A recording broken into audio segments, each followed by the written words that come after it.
좋으신 우리 주님의 은혜가 오늘 이 시간 우리 모두 함께 하시기를 바랍니다. 오늘 우리가 함께 나누실 하나님 말씀은 이사야 20장의 말씀입니다.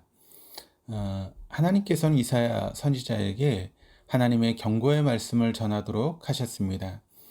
아수르의 위협을 느낀 애국과 구스는 동맹을 맺고 일전을 치르려고 준비하고 있습니다. 그러니까 이와 같이 긴장감이 도는 국제 정세 속에서 유다는 반아수르 전선에 참여하는 동맹을 맺고자 했지만 하나님께서는 이사야를 통해서 그 동맹에 가담하지 말고 하나님을 의지하라고 말씀하십니다. 그런데 이 메시지는 말로만 전해진 것이 아니라 선지자가 벌거벗은 몸으로 엉덩이까지 드러내고 3년 동안 행동으로 전하게 하셨습니다. 그들은 이렇게 비참하게 끌려갈 것이니 그들을 믿어서는 안 된다라고 하는 것이었습니다. 이사야의 이런 모습은 비웃음거리가 되기에 충분했지만 그는 주저없이 말씀대로 순종했습니다. 성경은 모든 그리스도인들이 하나님의 일을 하는 사람들이라고 말합니다. 그리스도인은 하나님의 일을 하는 데 있어서 첫째는 주님의 말씀에 절대 순종하는 자세를 가져야 됩니다. 아무리 선지자라 해도 벌거벗은 몸으로 그것도 엉덩이까지 드러내고 행동한다라고 하는 것은 결코 쉬운 일이 아닙니다.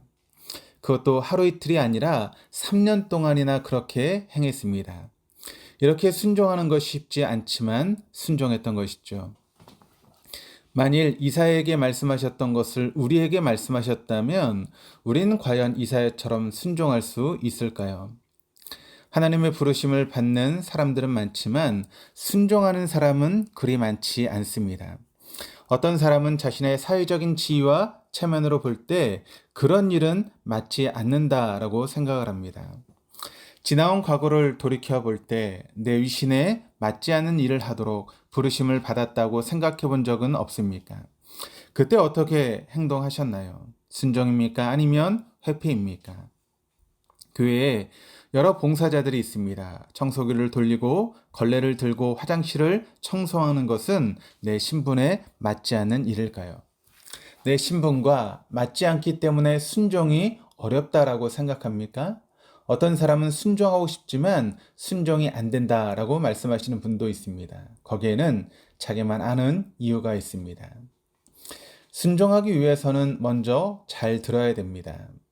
믿음이 없는 순종은 있을 수 없습니다. 믿음이 생겨야 순종을 할 수 있습니다. 그런데 믿음은 들음에서 나기에 순종은 듣는 것부터 시작되는 것입니다. 듣겠다라고 하는 것은 이미 순종하려는 자세가 갖춰졌다라고 하는 것을 의미하는 것이죠. 그러므로 순종은 하나님 말씀을 잘 듣는 훈련에서부터 시작이 됩니다. 잘 듣는다는 것은 잘 수용하는 마음 자세에서 비롯됩니다. 누가복음 5장에서 베드로는 고기를 잡으러 갔다가 밤새도록 고기 한 마리도 잡지 못한 채 허탈감에 빠져 있습니다.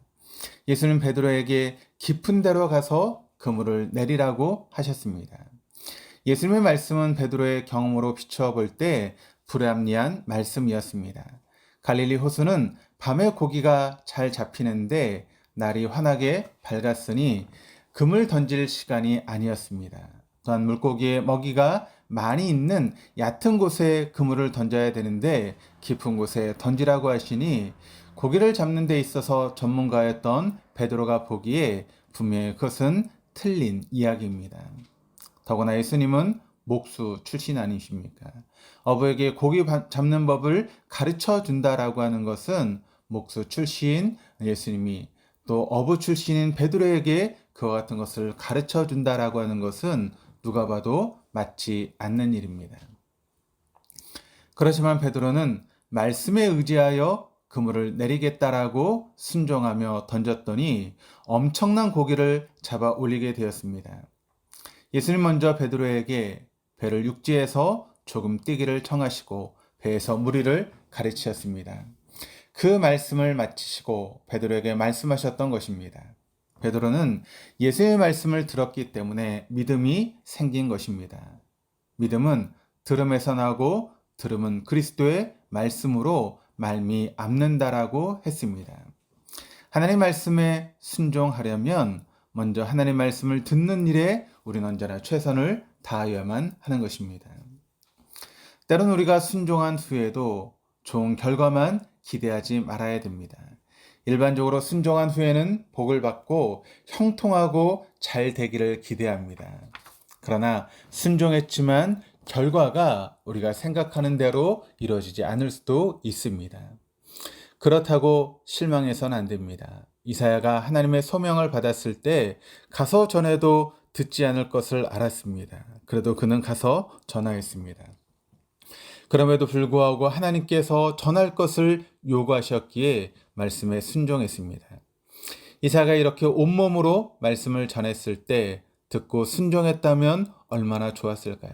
그러나 그들은 듣지 않았기 때문에 그들은 결국 비참하게 벌거벗은 몸으로 끌려가게 되었습니다. 이사야가 온몸으로 순종한 예언적 행위는 아스돗이 점령된 지 약 30년 후에 사실로 이루어졌습니다. 아수르는 애굽을 공격하여 애굽 군대를 패퇴시키고 남녀노소를 불문하고 붙잡혀간 수많은 애굽의 포로와 구스에 사로잡힌 자들은 벌거벗은 몸과 벗은 발로 끌려갈 때 심지어 엉덩이가 드러나는 치욕을 감수해야만 했습니다. 우리는 세상의 인본주의, 실용주의, 개인주의, 이기주의, 물질 만능주의에 빠져 결과가 좋지 않으면 말씀을 들어도 행동하지 않으려고 합니다. 그래서 그리스도인의 사명을 망각한 채 살아가는 것이죠. 우리가 하나님께서 맡기신 일을 하는 이유는 하나님이 우리가 이 일을 하도록 부르셨고 그 일을 우리에게 명령하셨기 때문입니다. 결과보다는 주님의 말씀이 초점이 되어야 하겠습니다. 그러므로 오늘도 주의 말씀을 듣고 그 말씀에 순종하는 저와 여러분의 삶이 될 수 있기를 주님의 이름으로 축원합니다. 기도하시겠습니다. 하나님 아버지, 우리가 믿음이 있노라 하면서도 자기 생각에 좋은 것만 선택하여 순종하려 했고 힘들고 어려운 일들은 책임을 전가하고 회피하며 하나님의 뜻을 이루려 했습니다.